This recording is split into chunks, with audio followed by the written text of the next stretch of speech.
problemas técnicos. Pero bueno, procederemos y estoy convencido de que esta sesión será extremadamente interesante, porque tenemos a dos ponentes de lujo que lo harán extremadamente interesante.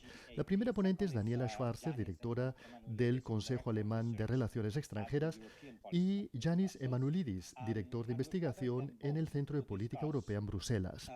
Y les hemos reunido esta tarde para debatir en estas sesiones que forman parte de un ciclo organizado entre el CIDOB, el Centro de Barcelona de Relaciones Internacionales, el Club de Roma, el ICIP y la Fundación Cultura de Paz, cuatro organizaciones que trabajan en estas sesiones con el apoyo de la Caixa, la obra social de la Caixa del Palau Macaya. Toda una serie de sesiones que hemos organizado en los últimos meses sobre polarización en las sociedades democráticas, cómo las sociedades democráticas se están haciendo cada vez más polarizadas y qué herramientas podemos presentar para promover el diálogo y salir de estas dinámicas polarizantes. Esto lo hemos debatido a nivel nacional en tres escenarios distintos: el Reino Unido después del Brexit, Italia y los Estados Unidos. De manera que hemos pasado de lo nacional a lo global. Y esto es lo que estamos haciendo hoy. Hoy vamos a pasar para entender las consecuencias del coronavirus, de lo nacional a lo global, para entender estas dinámicas polarizadoras y el problema que vemos por la implicación de muchas potencias mundiales y estas superpotencias que renacionalizan sus prioridades y plantean un problema, por no decir una amenaza a la cooperación internacional, al diálogo internacional y a la multilateralidad, a las relaciones multilaterales para asegurar este diálogo multilateral. Pues bien, esto es lo que vamos a hacer hoy y vamos a concluir estas sesiones con dos sesiones que se celebrarán más adelante. Pero por ahora, como digo, tenemos este debate global con Daniela Schwarzer y Yanis Emanuelidis, que harán una breve introducción ambos y luego procederemos al diálogo con el público y algunas preguntas que yo mismo formularé. Muy bien, para empezar, le cederé la palabra a Daniela. Daniela, ¿te parece bien? Esto no lo hemos debatido. ¿Te parece bien ser la primera? Me parece bien. Muy bien, tienes la palabra, Daniela. Gracias. Muchas gracias, Paul, por haberme invitado a esta sesión. Es un gran placer para mí estar implicada en esta conversación, que seguramente es una de las conversaciones más importantes que hemos mantenido en los últimos años. Porque lo que vemos, y tú brevemente lo has mencionado en tus palabras de introducción, de hecho existen muchas dinámicas polarizadoras que se supone que tenemos que debatir el nivel global hoy, pero creo que también valdría la pena debatir lo que está ocurriendo dentro de la Unión Europea, que evidentemente es un buen ejemplo de cooperación multilateral. A ver, una de las preguntas que nos formulaste para estas palabras de introducción breves es si observamos algún tipo de dinámica polarizadora. Yo diría que sí, como respuesta breve. ¿Son dinámicas nuevas? Probablemente no. La mayor parte de ellas han estado aquí antes de la crisis del COVID-19 y de que golpease al mundo. Pero lo que vemos, desde mi punto de vista, una aceleración significativa. Y la pregunta que creo que necesitamos responder como europeos en este debate es si estamos viendo hacia dónde nos conduce esto y si estamos dispuestos a hacer frente a estas consecuencias. Y creo que esto implica una gran agenda para la Unión Europea. A ver, ¿qué es lo que observamos? Para empezar, podemos ver que los Estados Unidos, bajo la presidencia de Donald Trump, continúa socavando las estructuras de gobernanza internacional. Y vemos cómo él ha utilizado la crisis del coronavirus para retirar los Estados Unidos de otra organización internacional, la Organización Mundial de la Salud, y continúa debilitando las estructuras de gobernanza local. También existe menos cooperación entre Estados Unidos y Europa. Yo, como alemana que les habla desde Berlín esta tarde, existe un gran debate en estos momentos sobre las declaraciones recientes sobre una retirada significativa de tropas norteamericanas de Alemania, lo cual está ejerciendo una gran presión sobre Estados Unidos en el contexto de la OTAN, utilizando este tema, evidentemente también, con objetivos puramente domésticos.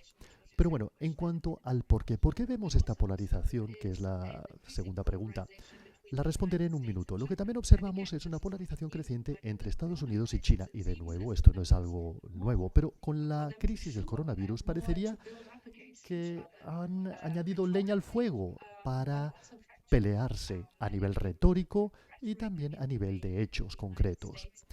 Si analizamos la retórica, la manera en que Estados Unidos ha utilizado el virus que se inició en la China como, digamos, como excusa para aumentar su retórica contra la China, para, de alguna manera, enfrentarse a la China y para presentarse como salvaguarda y como garante de la seguridad y de los intereses de Estados Unidos, vemos cómo Trump utiliza esta situación. Y por la parte china también vemos cómo se han tomado pasos hacia una mayor polarización. Bueno, es, dejaré aquí este tipo de observaciones porque, bueno, vamos a viajar alrededor del mundo, pero la pauta está muy clara y me gustaría llegar ahora al por qué. Lo que observamos es que los líderes que están cada vez bajo una mayor presión debido a la emergencia de la pandemia, básicamente existen dos reflejos en estos países, especialmente estos países en los que la gestión de la crisis no está funcionando demasiado bien. La primera reacción es utilizar las relaciones exteriores como chivo expiatorio y utilizar la agenda exterior para poder desarrollar un caso a nivel doméstico de que uno es el único líder fuerte que puede salvar al país.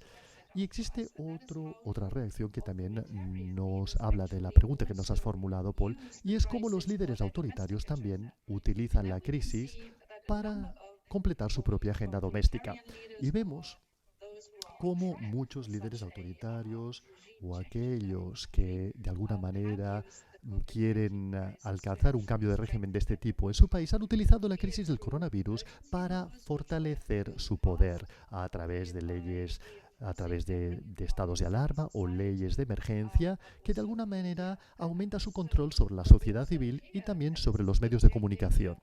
Y lo que parece, y este es un gran peligro para nosotros europeos, es que los líderes que están en el umbral de nuestras puertas primero han intentado ignorar la crisis y luego han publicado cifras que no eran creíbles en lo que se refiere a las tasas de infección o de contagio y de pruebas, etcétera, etcétera. Y por lo tanto han intentado cubrir su mala gestión de la situación de emergencia. Y a medida que esto se ha hecho cada vez más claro y que no han sido capaces de contener la expansión del virus, bueno, se han dirigido a sus propias sociedades civiles y sus propios medios de comunicación para cubrir su mala gestión. Y en Europa existe un riesgo creciente de que esta pandemia sin transparencia pueda, digamos, convertirse en una tendencia nacional que necesita de una respuesta transnacional. Y ahora llego a mi último punto, porque tenemos que ser más breves hoy debido al tiempo limitado que tenemos. Quisiera hacer un comentario breve sobre lo que hemos visto que ocurre en Europa. Y supongo que aquí la historia que podemos contar hasta ahora es una historia en la que la razón ha vuelto al escenario de la cooperación y el espíritu de cooperación ha ganado sobre la primera reacción, que fue una reacción basada en una visión nacional. Si analizamos la manera en que la pandemia del COVID-19 ha conducido a los gobiernos a tomar primero unos pasos y unas acciones muy nacionales en la gestión de la crisis sanitaria, de hecho, nos ha permitido ver lo frágil que es toda la estructura de la Unión Europea, la manera en que se han establecido controles a la exportación, se han cerrado las fronteras y la manera en que hubo una clarísima falta de solidaridad con aquellos países que fueron golpeados primero por la pandemia: Italia, España y luego también Francia. Por lo tanto, las primeras semanas realmente fueron una experiencia muy aleccionadora en lo que se refiere a la dimensión europea de gestión de esta emergencia. Y lo que vemos ahora es que la buena comprensión o la lección que hemos aprendido es que necesitamos una respuesta transeuropea, europea a este desafío, no solamente en relación a la gran tarea de contener el virus, es decir, la gestión del virus a través de la vacunación y a través de un tratamiento, pero también necesitamos fortalecer la capacidad de la Unión Europea para crisis futuras, de manera que podamos proporcionar la protección necesaria, de manera que no veamos un desmantelamiento de lo que es la Unión Europea, es decir, un espacio en el que las personas puedan moverse libremente. Si creamos ese espacio y a la vez no somos capaces de proteger a los ciudadanos, es evidente que todo se remite a respuestas nacionales. De manera que es muy importante, es una lección que es muy importante que hayamos aprendido.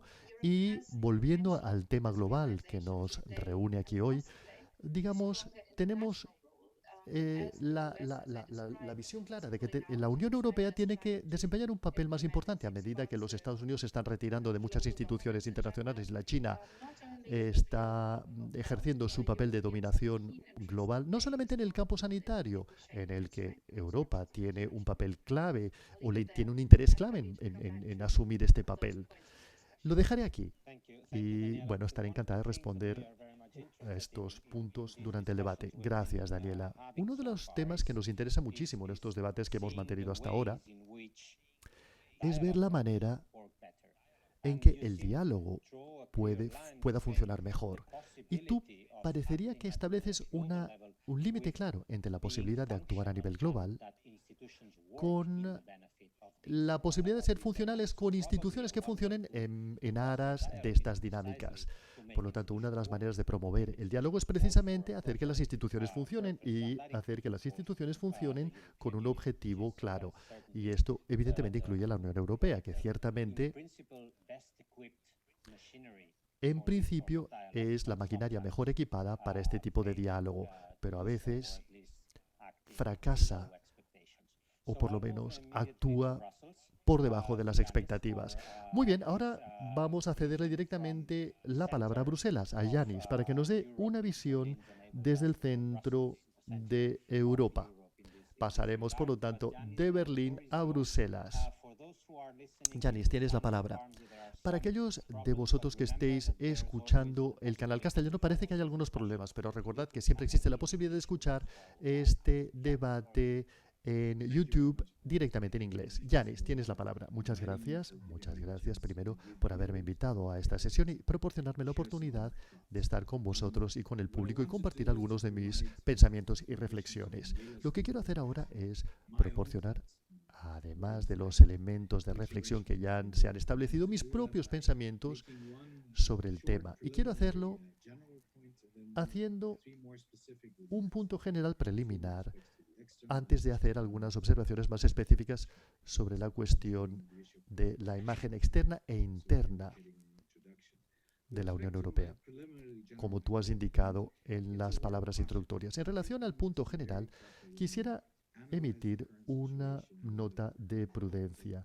El análisis de la situación actual ante la crisis, digamos, del coronavirus y hacer expectativas y en relación a los desarrollos futuros internos y externos. Tenemos que ser muy prudentes. A menudo hemos visto algunos juicios de valor muy veloces y algunas conclusiones que se establecen demasiado rápidas en relación a lo que podría ocurrir en el futuro. Como digo, la crisis todavía está en sus primeras fases, todavía se está desarrollando y deberíamos ser muy humildes, porque desde muchos puntos de vista somos agnósticos, no sabemos dónde estará la Unión Europea de aquí 6 meses o dentro de un año.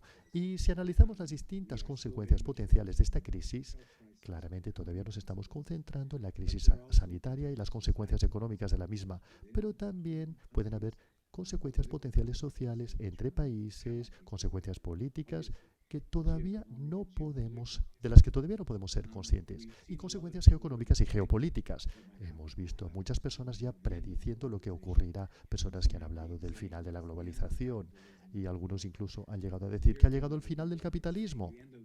A nivel europeo la gente ha dicho que se ha acabado la Unión Europea, incluso. Por lo tanto, tenemos que ser muy humildes y cuidadosos cuando intentamos hacer predicciones, algunas de las cuales han sido muy radicales. No estamos todavía en condiciones de hacerlas.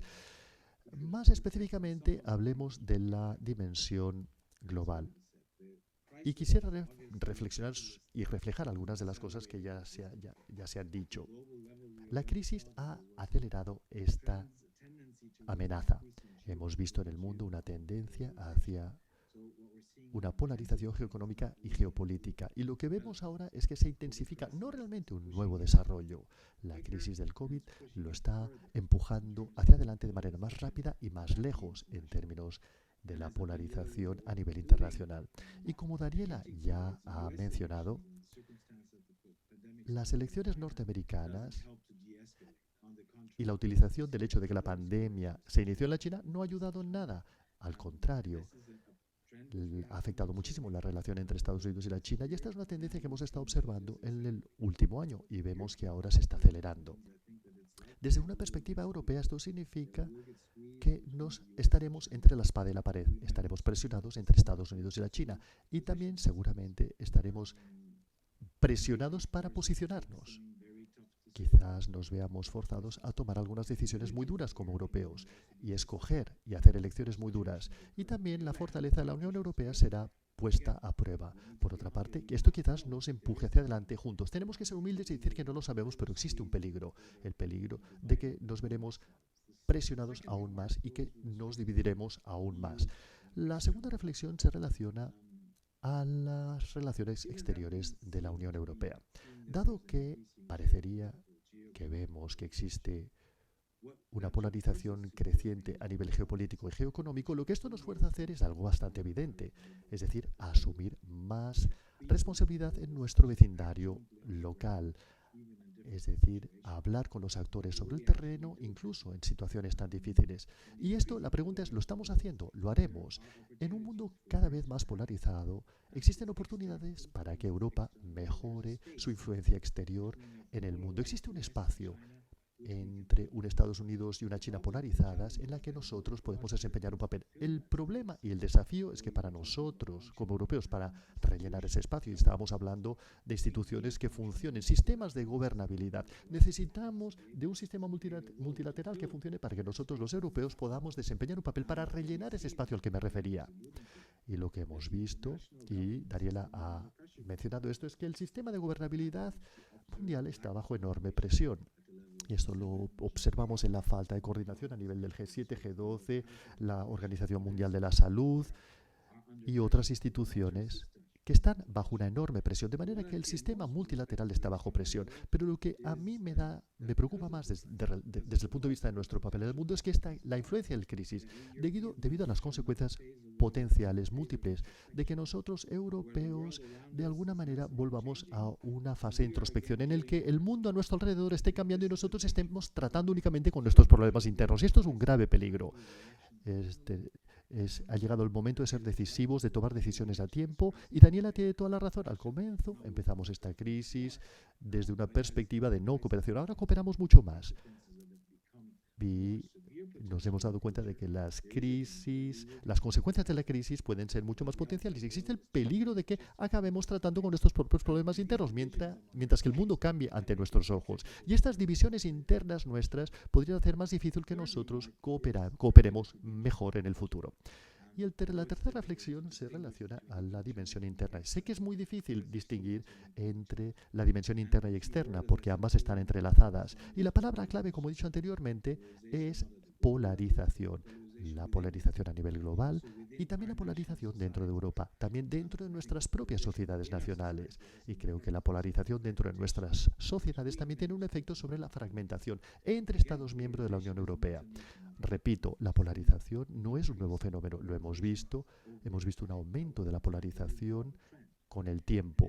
Y esto es una tendencia subyacente, y es una tendencia que está siendo utilizada en las manos de personas que seguramente deberíamos llamar gobiernos autoritarios nacionalistas que se basan en mi país viene primero. La polarización de las sociedades está en sus manos, y esto lo estamos viendo en Europa, y también lo vemos al otro lado, en la otra orilla del Atlántico y en todas partes. Lo que yo temo es que la razón subyacente para la polarización de nuestras sociedades pueda aumentar después de esta crisis o debido a esta crisis.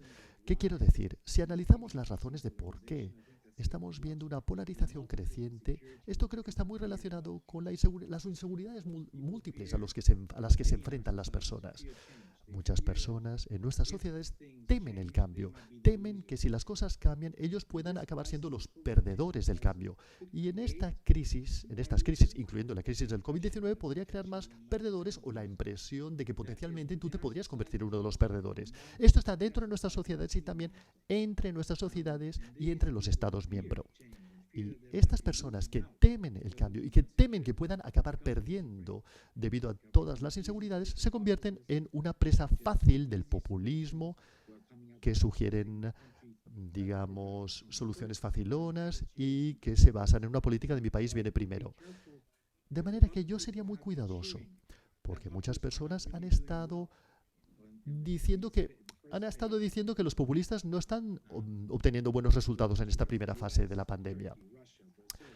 Si analizamos Estados Unidos, Brasil, Turquía, etcétera. Pero también dentro de los países se dice que los partidos principales lo están haciendo bien. Pero tenemos que ser muy cuidadosos porque las razones subyacentes de la polarización dentro de nuestras sociedades debido a la crisis aumentan. Y esto es un grave problema que no solamente socavará nuestra capacidad de actuar colectivamente a nivel europeo, sino que también podría socavar y debilitar nuestra capacidad de trabajar a nivel global, lo cual es algo que todos tenemos muy claro en nuestras mentes, que es algo sobre lo cual tenemos que trabajar. Pero la polarización externa e interna será un desafío enorme para nuestro nivel de polarización. Lo dejaré aquí y espero que esto haya contribuido al debate. Claro que sí. Gracias, Yanis. Has planteado un tema muy importante, que son las tendencias subyacentes detrás de la polarización y las expresiones de polarización. ¿Quién es el polarizador? ¿Qué tipo de lenguaje utilizan los polarizadores?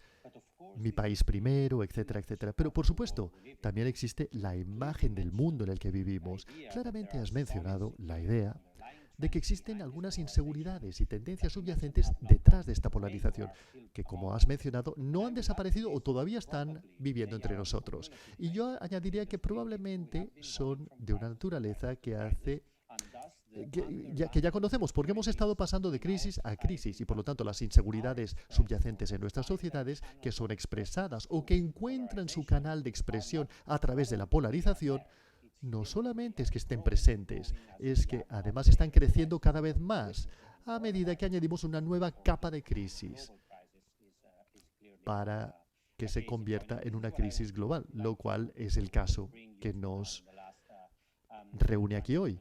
Y quisiera entonces plantear otro tema en los 20 minutos que nos quedan de debate. A ver, el hecho de que este sea un fenómeno global, y todos somos conscientes de esto, global no solamente porque es un fenómeno mundial, sino también porque es global en el sentido social, económico, político, personal, sanitario, en todas las dimensiones, en cualquier dimensión que pensemos. ¿Por qué esto? A ver, permitidme que lo plantee de esta manera. Esto está proporcionando un nuevo impulso para entender la globalidad en el mundo en el que vivimos.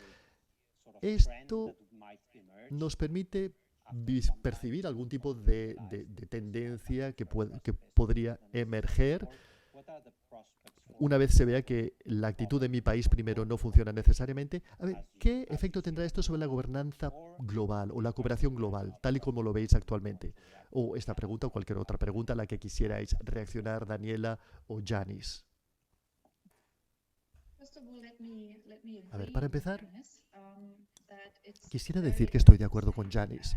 Es demasiado pronto para decir. Y comparto completamente tu preocupación, Yanis, de que los comentadores políticos y los que dan su opinión nos dicen que los políticos populistas no están recibiendo tanto apoyo. Pero esto no significa que nos debamos relajar y de que esto no sea un problema en un futuro. Creo que existe un grado de incertidumbre. El grado de incertidumbre que siente la gente está creciendo.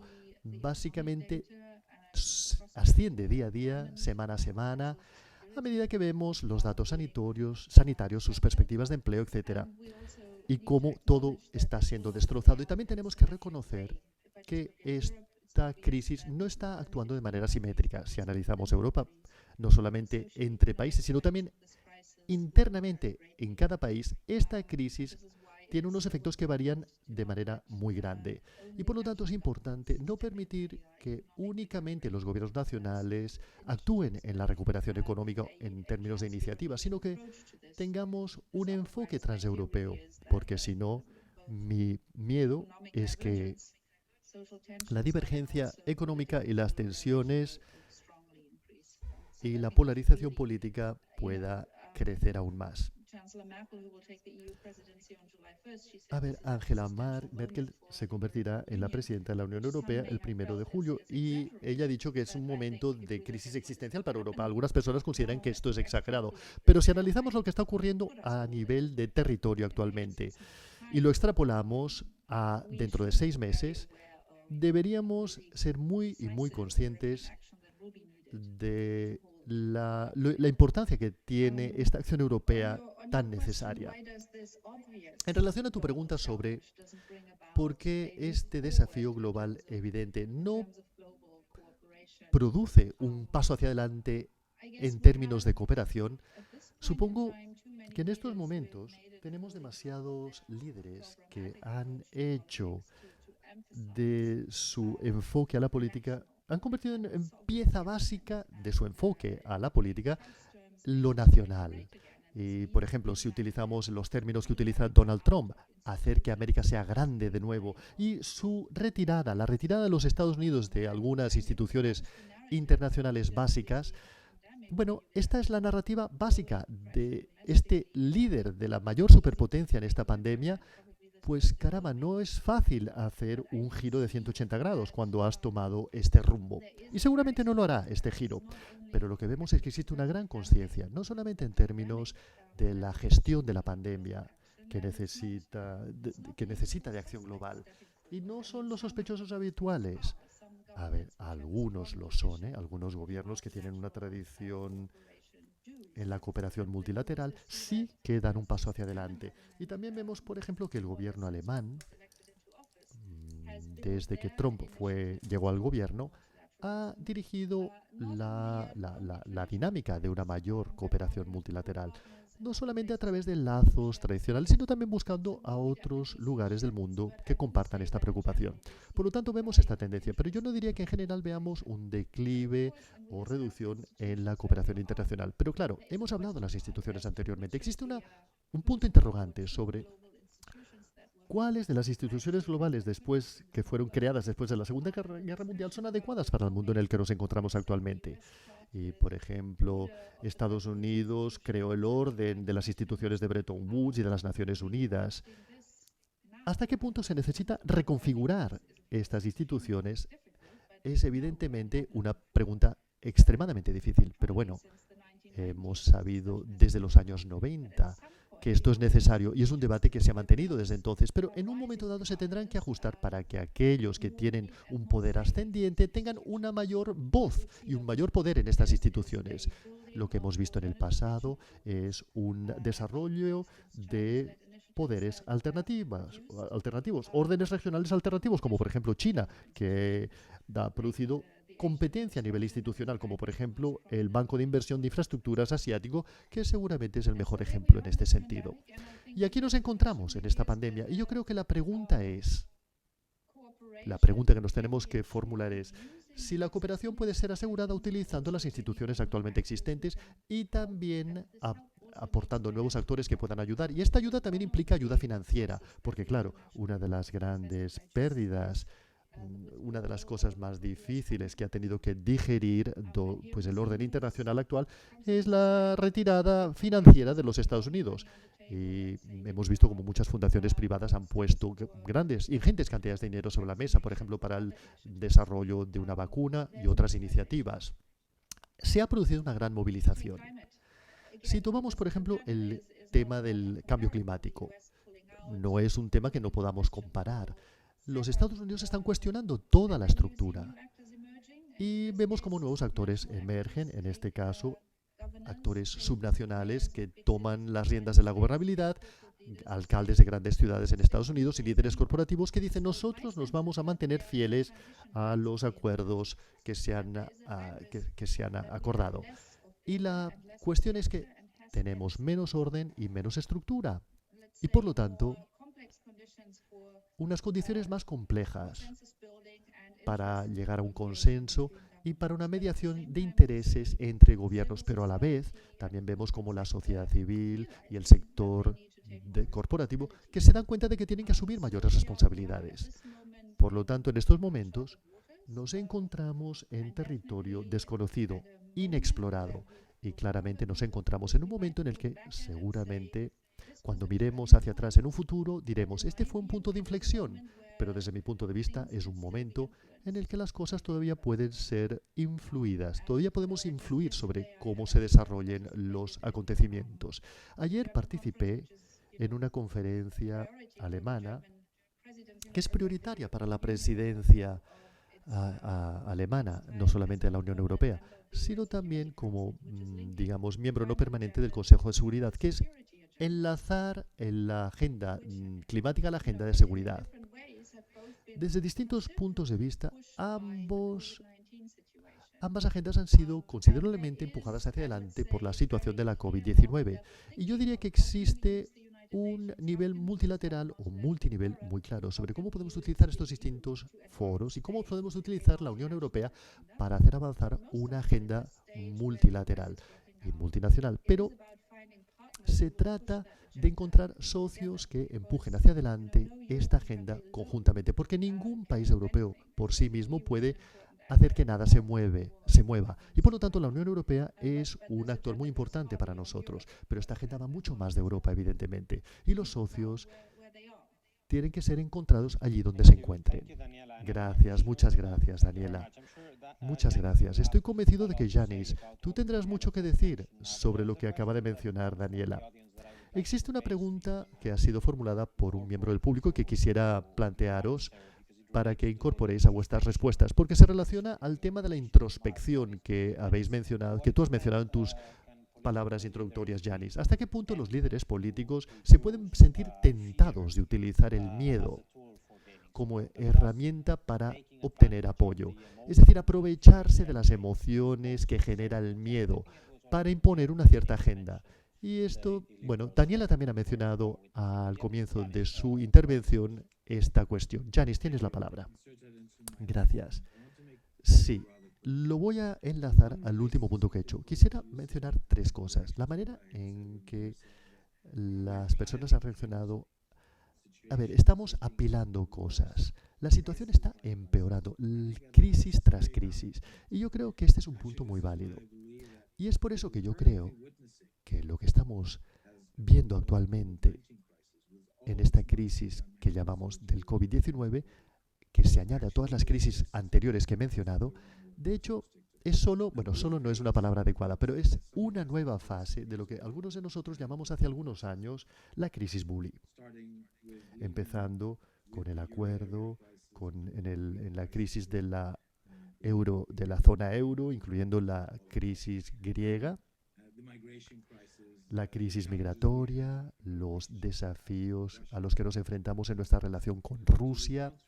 Es decir, que hemos pasado por muchas crisis, en plural, distintas, y todas ellas, desde muchos puntos de vista, estaban entrelazadas. Y yo creo que deberíamos añadir a nuestra reflexión la crisis actual a toda esa serie de crisis que continúan y que llamamos crisis bully, porque existe mucho daño colateral que se está produciendo en cada una de ellas. Y vemos como las personas, también nuestros ciudadanos, recuerdan lo que había ocurrido en el pasado. Tomemos el ejemplo del MEDE, del Mecanismo Europeo de Estabilidad. ¿Deberíamos utilizar el MEDE para tratar esta crisis? La gente diría, bueno, significaría que vamos a tener que pasar por lo que han pasado los griegos, o cuando la palabra clave era austeridad.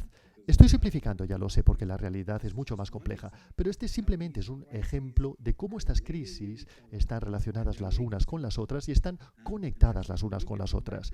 Y si lo analizamos desde esta perspectiva, veremos que los retos actuales son incluso más complejos que simplemente analizar el COVID-19 y las consecuencias potenciales inmediatas que producirá.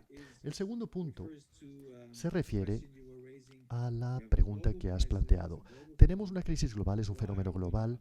¿Por qué no estamos cooperando a nivel global lo suficiente? Pues yo creo que la respuesta a esta pregunta, evidentemente, como toda pregunta sencilla, las respuestas son siempre complejas. Pero Una cosa,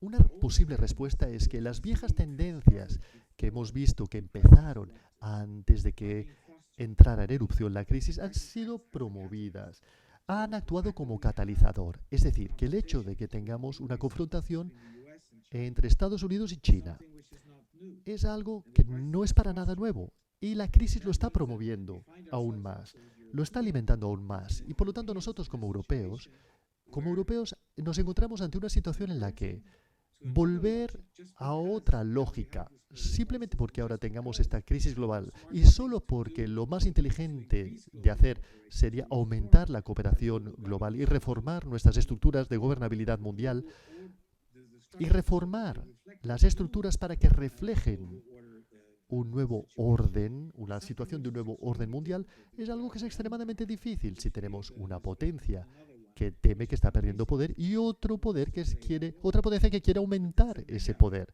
Por lo tanto, es un mega desarrollo que no hemos visto en los últimos meses o años. Y simplemente porque esta crisis esté ocurriendo y revertir a una lógica que podría tener sentido, es algo que, utilizaré una palabra dura, es algo sencillamente ingenuo, porque las tendencias subyacentes son mucho mayores que la necesidad de una lógica y lamentablemente no siempre actuamos según la lógica. Y si miramos hacia adelante, y Daniela se estaba refiriendo muchísimo a Estados Unidos, después de las elecciones norteamericanas, en el caso de que, y creo que la mayor parte de nosotros esperemos que no sea así, pero en caso de que hubiera un Trump 2, creo que la situación se deterioraría.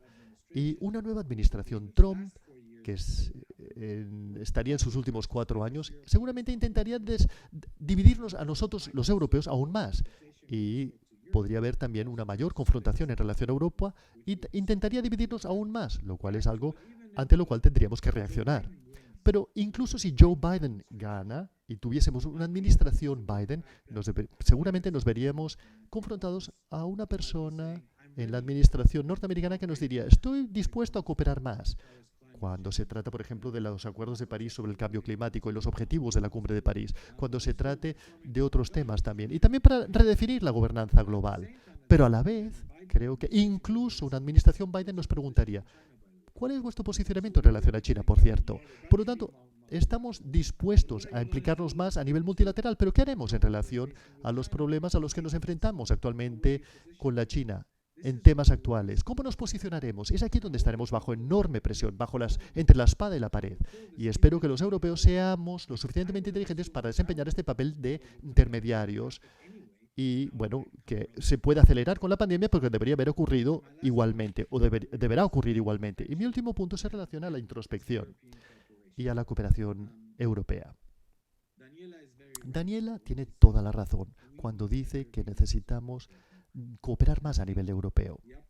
Y creo que en las próximas semanas y meses serán muy importantes en relación a un acuerdo sobre el marco referencial financiero multianual para el plan de recuperación y los instrumentos de recuperación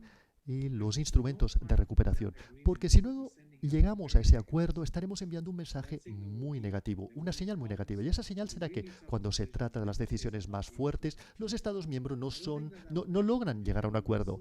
Y creo que, bueno, las probabilidades serán aún mayores de lo que lo eran en el pasado de que llegaremos a un acuerdo. Porque si no lo hacemos, tendremos un deterioro muy grave de la situación. Muchas personas se preguntarán: ¿para qué necesitamos la Unión Europea? ¿Por qué es necesaria la Unión Europea? E incluso veremos una mayor presión sobre el mercado único, porque existen distorsiones en este mercado único y unas divergencias crecientes dentro de las divergencias económicas que se están desarrollando en Europa. Y creo que ese efecto nos conduciría a un escenario muy negativo. Y luego Angela Merkel tendría toda la razón a la hora de decir que se trata de una amenaza existencial sobre Europa. No creo que ahora nos encontremos en una crisis existencial en Europa, pero existe el peligro de que podamos llegar a una crisis existencial. Y si no somos capaces de hacer entrega de los temas más importantes, incluyendo el tema de la MEDE, del Mecanismo Europeo de Estabilidad y del marco referencial financiero multianual, no seremos capaces de definir qué significa, cuál es nuestro papel a nivel de la gobernanza internacional. Y espero que esto lo evitemos porque sería sencillamente estúpido no hacerlo. Daniela, sé que te tienes que marchar muy pronto. Por lo tanto, te voy a ceder la palabra por última vez para que digas lo que consideres y nos des tu opinión sobre lo que se ha dicho hasta ahora y también nos hables de tus temores.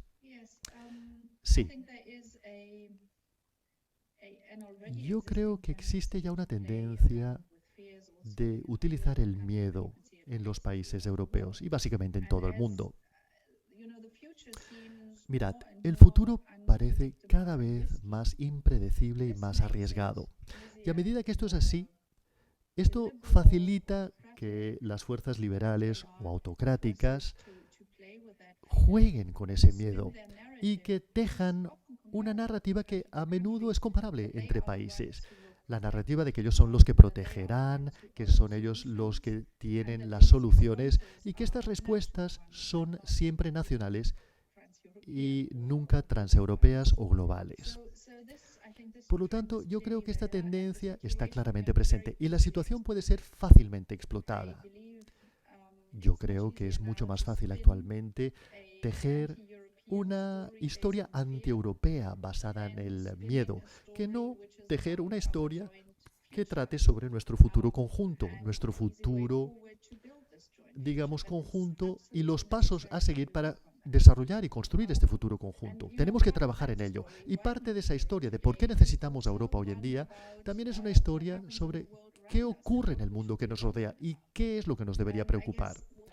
Y supongo que lo que sentimos actualmente es que ahora que hemos vivido con esta crisis del COVID-19 durante algunos meses, algunas personas se sienten cansadas y dicen, bueno, ha llegado el verano y el buen tiempo y las cosas lentamente están volviendo a la normalidad. Pero Yanis ya lo ha dicho anteriormente, estamos solo en el comienzo de esta crisis y los efectos económicos de esta crisis solo se sentirán en los próximos meses y entonces veremos las repercusiones sociales y políticas de estos efectos económicos. Y la gran tarea política, desde mi punto de vista, es desarrollar una narrativa que mire hacia el futuro, de cómo la cooperación entre países y el contexto europeo y también a nivel global puede ofrecer soluciones. Y puede ser una manera, una vía de salida para gestionar esta crisis a la que nos enfrentamos. Porque siempre es fácil contar una historia. Decir, por ejemplo, de que si vuelves a recuperar las competencias y si recuperas la soberanía, a nivel nacional podrás proporcionar seguridad y protección a tus ciudadanos. Pero dada la manera en que se encuentra el mundo actualmente, este no es un plan ganador. Y además es un gran peligro para los logros que ya hemos alcanzado. Y supongo que, bueno, esto hace tan solo 5 años no esperábamos. Nadie podía esperar que esta noción de cooperación internacional sería cuestionada por varios actores que eran nuestros aliados más cercanos y más estrechos. Estados Unidos, para empezar. O sea que creo que este es nuestro mayor desafío político. Inventar nuevos mecanismos y utilizar los mecanismos antiguos para proporcionar soluciones a estos problemas y traer todo esto a casa. Y yo creo que lo más interesante de la pandemia y de la crisis del COVID-19 desde una perspectiva analítica es que es una pandemia global que no conoce ni de órdenes ni de fronteras, simplemente se expande. Sin embargo, sus efectos se pueden encontrar a nivel local, a un nivel absolutamente local. Y lo mismo se puede decir de la crisis climática. Se trata de una crisis global, por definición, pero las personas que la sufren son muy locales y tienen sus propias observaciones sobre lo que esto significa para sus propias vidas. La seguridad alimentaria ya no está asegurada, tienen que cambiar, tienen que trasladarse o mudarse por estos efectos y esta conexión entre lo global y lo local es algo que, desde mi punto de vista, necesita ser presentado en el modo en que funcionan nuestras instituciones y cuando vemos la crisis global a nivel multilateral. Es decir, no se trata únicamente de reunir a los gobiernos, sino que se trata también de reunir a los actores de la sociedad civil y a nivel subnacional, los gobiernos a nivel subnacional también. Y también se trata de una estrategia que establece un puente entre la ayuda local que se tiene que proporcionar y la respuesta global que se tiene que proporcionar para evitar un mayor deterioro de la situación. Es decir, que el tema que planteáis aquí hoy es un tema que estará con nosotros durante muchísimo tiempo, porque los retos a los que nos enfrentamos solamente pueden ser tratados de manera multilateral, pero a la vez, si no son gestionados bien a nivel local, tendremos todos los efectos negativos políticos que hemos estado debatiendo. Una gran observación, con la que estoy totalmente de acuerdo, Daniela. Muchas gracias. Sé que te tienes que ir. Y Yanis quizás tenga algo que decir. Si tienes que irte, no hay ningún problema. Quiero darte las gracias, Daniela, por tu paciencia, por el tiempo de espera debido a los problemas técnicos y tu disponibilidad para participar en esta sesión. Seguro que tendremos nuevas oportunidades para debatir estos temas, porque como tú muy bien dices, esta situación estará con nosotros durante mucho tiempo. Muchas gracias, Daniela. Y nos vemos la próxima vez. Y ahora le cedo la palabra por última vez a Yanis para que haga sus últimas observaciones. Gracias, Daniela. Gracias por haberme invitado. Adiós. Gracias, Daniela. A ver, yo voy a acabar con una nota un poco más positiva, porque hemos estado siendo muy negativos. Y utilizaré la noción de miedo para decir que algo que al final pueda ser más positivo que algunas de las cosas que hemos estado diciendo a lo largo de esta sesión. Sí, el miedo es un factor que muchas veces es utilizado por aquellos que quieren empujar la sociedad en una cierta dirección. El miedo a la inseguridad social, la inseguridad identitaria. Sí, es un auténtico desafío. Sin embargo, el miedo y las preocupaciones también son factores unificadores. Esto lo hemos visto en Brexit, cuando se celebró el referéndum del Brexit. También lo vimos cuando Trump accedió al poder. Existía el miedo de que esto podría tener unas repercusiones negativas fuertes sobre la Unión Europea como entidad colectiva, pero también a nivel individual. Es decir, que el Brexit solamente sería el inicio de un efecto dominó y que Trump sería algo que nos dividiría y nos conduciría a una mayor división de poderes en Europa. Sin embargo, ha sido un efecto unificador y el miedo de que las cosas vayan en una dirección errónea nos ha unido. Y yo creo que si analizamos la crisis del COVID-19 y la comparamos con el comienzo de la policrisis o la crisis de la eurozona, o si nos remitimos al año 2010, en aquella época no éramos conscientes de lo que estaba ocurriendo. Yo recuerdo de manera muy clara, durante los primeros 6 meses de 2010, de hecho ni siquiera llegábamos a entender que lo que estaba ocurriendo frente a nuestras propias narices se había desarrollado hasta llegar a una crisis tan fundamental.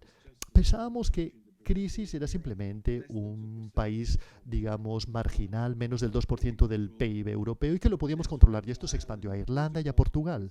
Y dijimos, lo podemos limitar a estos 3 países. Y luego vimos cómo las cosas lentamente salían de control. Y necesitamos más de 2 años, hasta 2012, para que el Banco Central Europeo se diese cuenta de lo que estaba ocurriendo. Y ante esta nueva crisis, que es muy distinta a la naturaleza de la crisis anterior, nos hemos dado cuenta de que rápidamente entendimos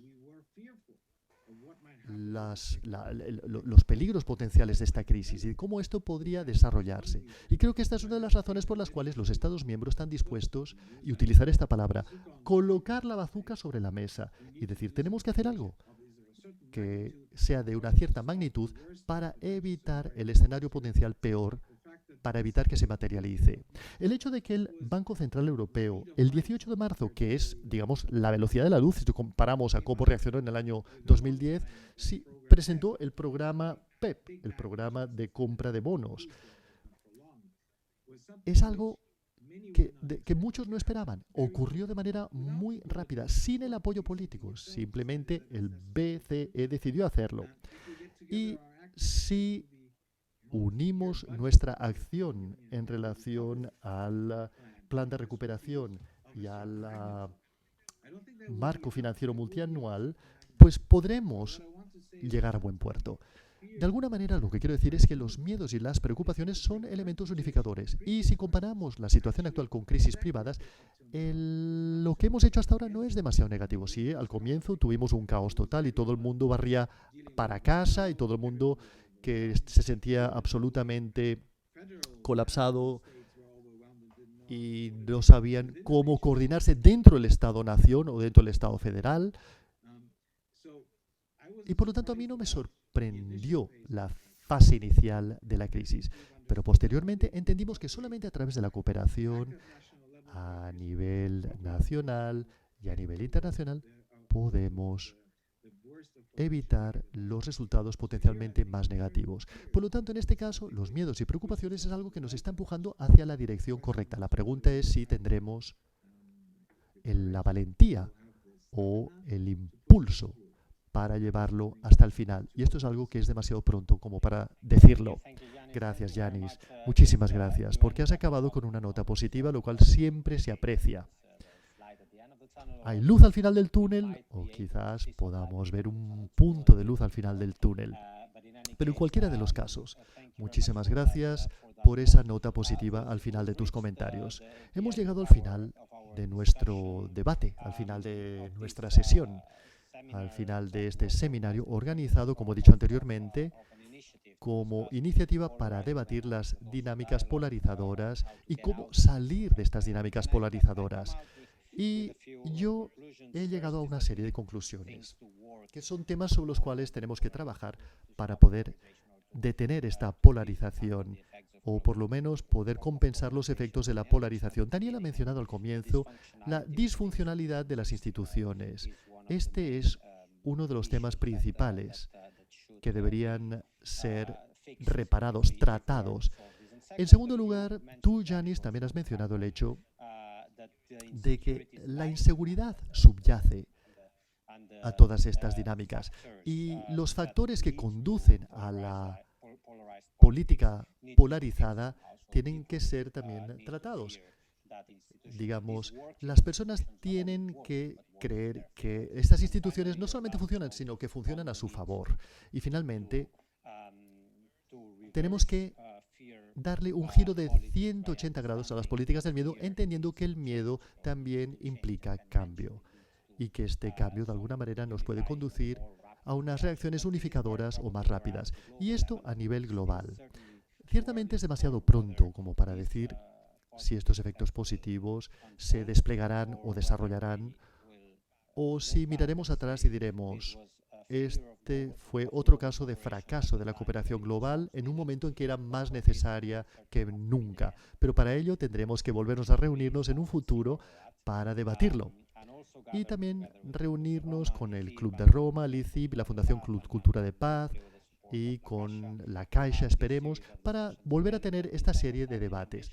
Esta vez lo hemos hecho en inglés, pero también haremos todos los esfuerzos para también tenerlo en castellano, de manera que la gente pueda escuchar o seleccionar entre la lengua castellana y la lengua inglesa. Gracias, Yanis, por tu tiempo y por tu participación. Vuelvo a repetir, siento los problemas técnicos que tuvimos al comienzo de la sesión. Este tipo de cosas ocurren, pero muchas gracias a todas y a todos, especialmente a todos aquellos que habéis tenido la paciencia de esperarnos y de estar con nosotros hasta el final. Muchas gracias.